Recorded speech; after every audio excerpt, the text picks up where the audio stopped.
Google data centres నేను పక్కాగా చెప్పా. ఖచ్చితంగా దానికి నీళ్ళు అవసరమైతే, పవర్ అవసరమైతే దానికి తగినటువంటి వనరులను ఏర్పాటు చేసుకోవాలి. బట్ ఏ వసతి ఏర్పాటు చేయకపోతే మనకి ఇక్కడికి ఎవరు రారు. బట్ గూగుల్ డేటా సెంటర్ వచ్చిందంటే దాని అనుబంధంగా చాలా ఎదుగుదలకు అవకాశం ఉంటుంది. అట్లాగే ప్రపంచంలో ఉన్నటువంటి ఇంకా కొంతమంది డేటా సెంటర్లు పెట్టాలనుకున్న వాళ్ళకి కూడా అదొక హబ్ లాగా మారుతుంది. దానికి తగిన ఏర్పాట్లు అయితే చేయాలి ఖచ్చితంగా. బట్ అది చాలా గొప్ప ఇన్వెస్ట్మెంట్ మనకన్నట్టు. దాదాపు 85,000 కోట్ల రూపాయలు, టోటల్‌గా 1,30,000 కోట్ల రూపాయలు తీసుకురావడానికి సిద్ధపడుతున్నారు ఇన్వెస్ట్మెంట్. సరే అది దాంతో మన జేబులు ఏం నిండవు. మనకు 200 ఉద్యోగాలు దాంట్లో వచ్చినా, ఆ పైన దానికి ఎక్స్‌పాన్షన్‌లో భాగంగా వచ్చేటటువంటి అవసరం. రెండోది రియల్ ఎస్టేట్ పరంగా ఆ ప్రాంతపు గ్రోత్‌కి ఉపయోగపడుతుంది.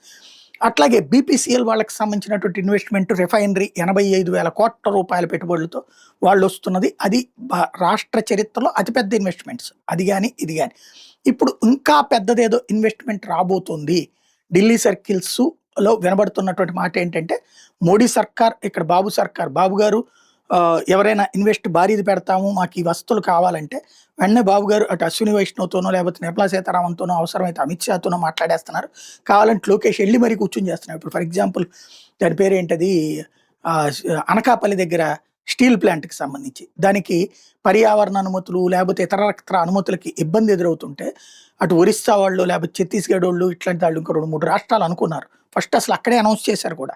కానీ దానికి సంబంధించిన ఆళ్ళ అనుమతులు తీసుకురావడంలో అక్కడ ప్రభుత్వాలేమి ఇనిషియేటివ్ తీసుకోవట్లేదు. ఆళ్ళనే చేసుకోమంటున్నారు, పర్మిషన్ ఇస్తున్నాం మీకు అన్నట్టు.